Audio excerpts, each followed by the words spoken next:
excited.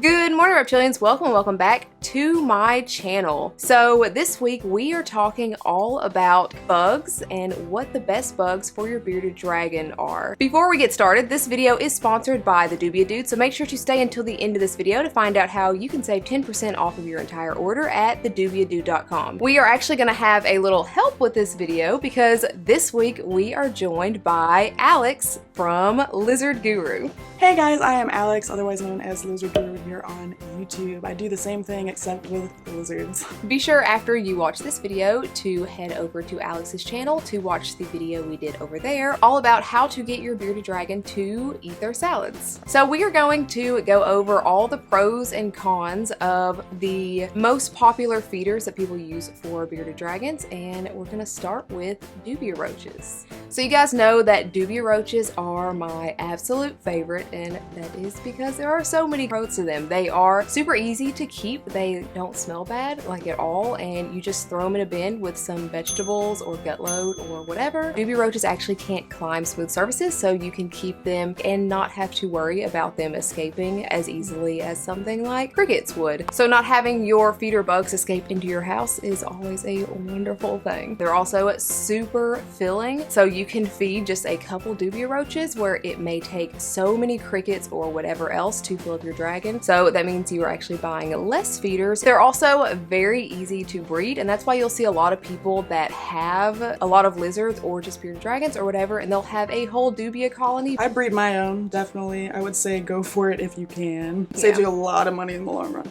So that brings us to the cons for Dubia Roaches. First off, they are illegal in some areas. In these areas, they tend to have bugs that we can't have. So like, for example, I know areas like the UK has locusts, I believe it is, but I have no access to those. So it just depends on the area. Then of course, there is a stigma when it comes to roaches. They are terrifying to some people, but they aren't like the scary, nasty cockroaches that you have running around your house. They actually are a very clean bug. I was terrified of these bugs and roaches in general when I learned that I had to go feed them to my dragon. So it really isn't that scary. Plus you have tongs. You don't have to touch them with your fingers. Yeah. You can use the tongs. They can also play dead. You said something about spiders and it being an issue for them to eat. Right? Yeah, so sometimes tarantulas will have a hard time eating Dubia Roaches. So instead of them having like a cricket or something that's running around their tank that they know that they need to attack, a lot of times Dubia Roaches will just stop moving and they'll just kind of blend in with the ground and play dead, so the spider doesn't know that it's supposed to be eating that. And I know sometimes bearded dragons have a little bit of a problem with that too, but I don't think it's as much as some other creatures. I mean, yeah, my dragons, they tend to not want to eat things that aren't moving. So if it's a roach that doesn't want to move, they'll tend to like wiggle around or like poke at it so it moves.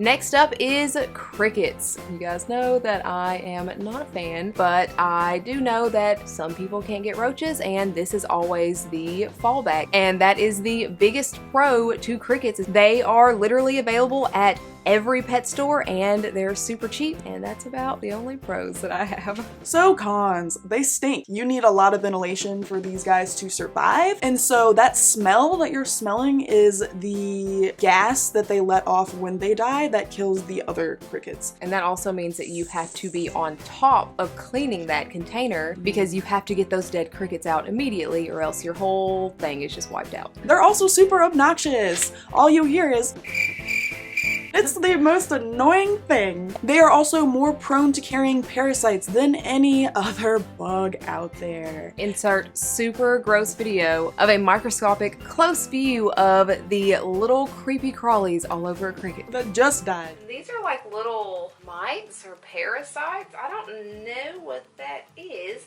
eating this cricket, but that's concerning. So when I got done filming, I did some research on these, and apparently they're cricket mites, and they're super common, but it also means you have to wipe out your population of crickets and start over. They also die quickly, very, very quickly. They eat each other. Even if you have food in there, they will still eat each other. They're a fun time. Next up is black soldier fly larva, also known as phoenix worms or calci worms. It just depends on where you get them from, what they call them. They are all worms that are super high in calcium, which is the biggest pro pro for them. And them being high in calcium means that you don't have to dust them in calcium, which is another very big pro. That's just something else that you don't have to worry about. And they are very easy to keep. You just keep them in the little cups that they come in and you're good to go. So cons, these are hard to find in many different areas. So it's actually hard to find for Elle in her area, and for me, it's very easy to find. I mean, it's always readily available no matter where you are, so it just depends. They're also small, so they are not super filling. You have to feed so much more of these than other bugs because they're tiny. They are also pricey depending on the brand. So I know that phoenix worms compared to calciworms are more expensive. Also, depending on where you're getting it from. Of course, if you are buying it offline, the shipping, you have to pay for the shipping as well. So it just depends. They can be pricey. Next up is silkworms. This is probably the best feeder that you could possibly get if you don't want to deal with things like crickets and dubia roaches, like creepy crawly things. This is probably the best of the worms.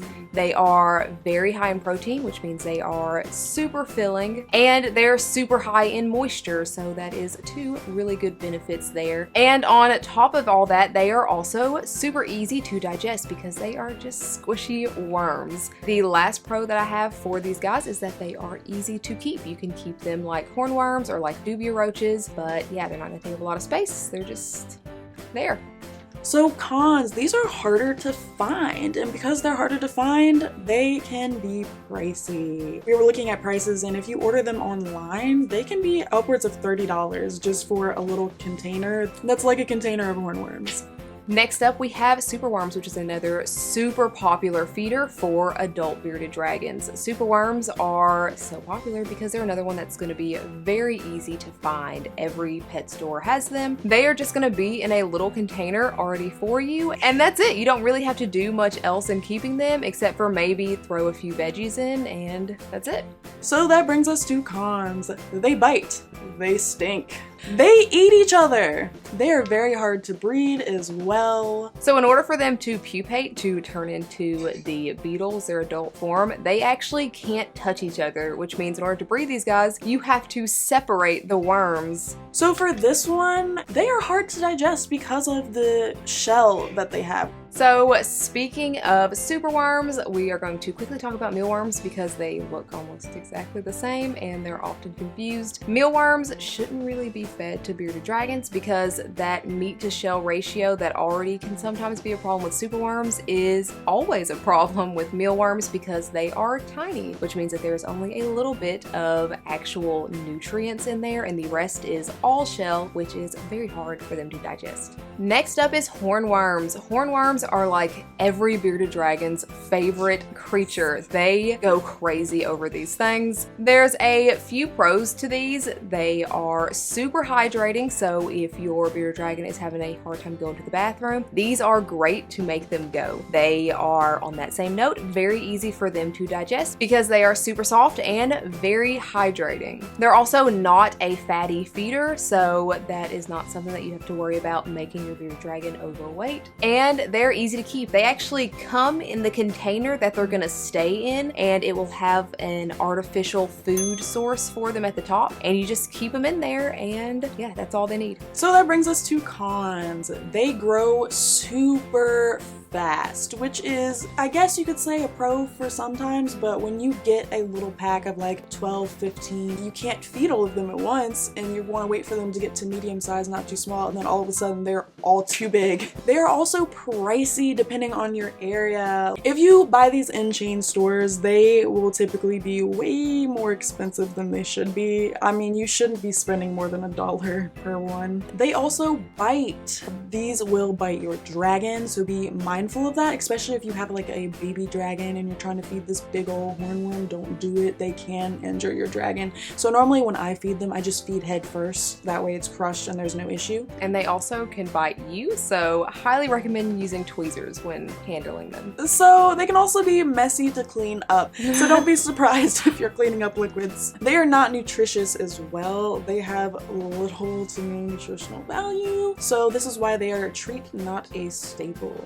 And the last one that we're going to talk about in depth is waxworms. Waxworms are another super popular option because they are another one that is super easy to find. They are also often a favorite for bearded dragons. Zaz loves these and she goes crazy when she sees them. And because the bearded dragon loves them, they are easy to feed. In addition, their soft bodies makes them super easy to digest, and they can actually be pretty filling for your bearded dragon as well. And because they are one that is available everywhere, that also means that they are pretty inexpensive. You get like a 50 count container for like $4 or $5. On to the cons. So because dragons love these so much, they can actually be very addicting to them. You might have an instance where you feed them and then your dragon doesn't want to eat anything else. They also die quickly. You're lucky if you go to a store and they actually have a lot of live ones in there, which another tip, if you are buying them from a store, make sure that you actually pop open the lid and see what it looks like on the inside if they are live before you get it. And then the last con for this one is that they are very fattening. So this is why they are a treat, not a staple. This is also good for dragons that need to gain weight, so rescues or neglected dragons, anything like that.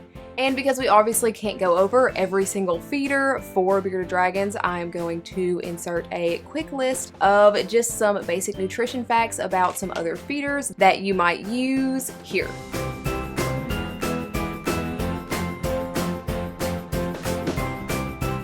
And because this is a video all about feeder bugs, we are also going to very quickly talk about things that you should never, ever, ever feed your bearded dragon. So the first one would be wild-caught bugs. You don't want to feed wild-caught bugs at all because there is a good chance that they might have parasites. Lightning bugs as well. Lightning bugs are actually poisonous and lethal to your dragon. Within an hour of ingesting it, they can pass away, can and will pass away. You also shouldn't feed ladybugs because this is another toxic bug. Any aggressive bugs because you don't want something that can put up a fight with your dragon and injure it. I would also say mealworms as well, simply because if you have been following me long enough, then I'm very much not an advocate for mealworms. I lost a dragon to mealworms. I don't recommend it. So the next would be pinkies and fuzzies. A lot of people want to feed fuzzies. So these you don't want to feed simply because of the bones. They can't digest that very well. Bones are much more dense than the shell on some of these bugs and they have issues with those. So think about them digesting bones. This is the same reason why you don't want to feed fish, because they also have bones in them. You can feed pinkies occasionally, and it's mostly used for females that are gravid or just laid eggs. It helps them get extra protein, nutrients, everything that they need.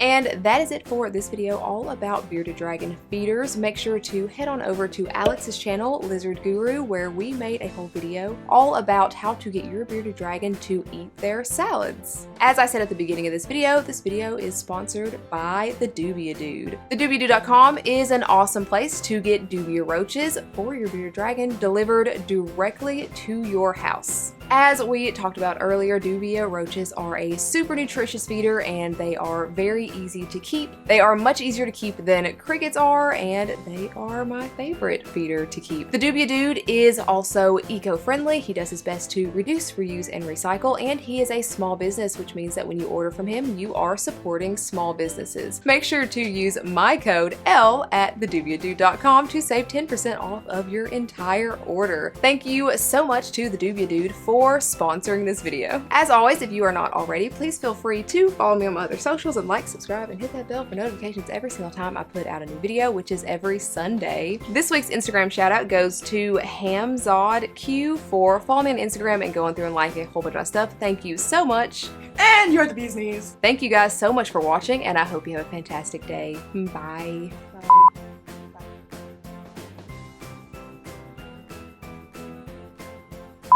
Good morning, Reptilians. Welcome and welcome back to... I'm not gonna look at you. I'm gonna turn this way.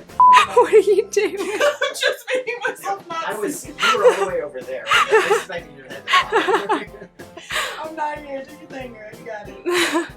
My channel. So this week... I'm so sorry.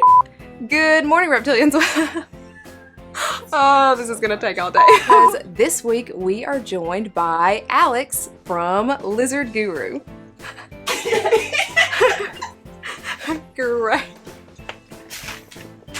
Great. great intro.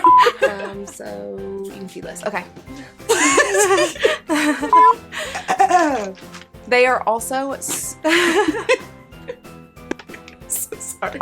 they're also really easy to breed, so that's why you will see a lot of people. So sorry, I just realized I was looking down the script. And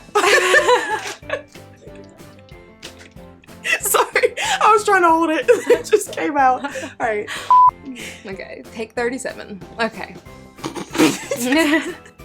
Something running around and knowing they should attack it. The There's something in my eye. Oh god, no. Ooh. Just all right, let's go. It's good. Let me just like. All right. I'm ready. Psh, drops mic. All right. But that is it for this video.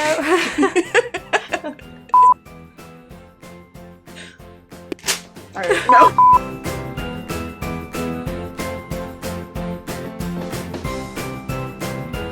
And you're the beasties! Buzz!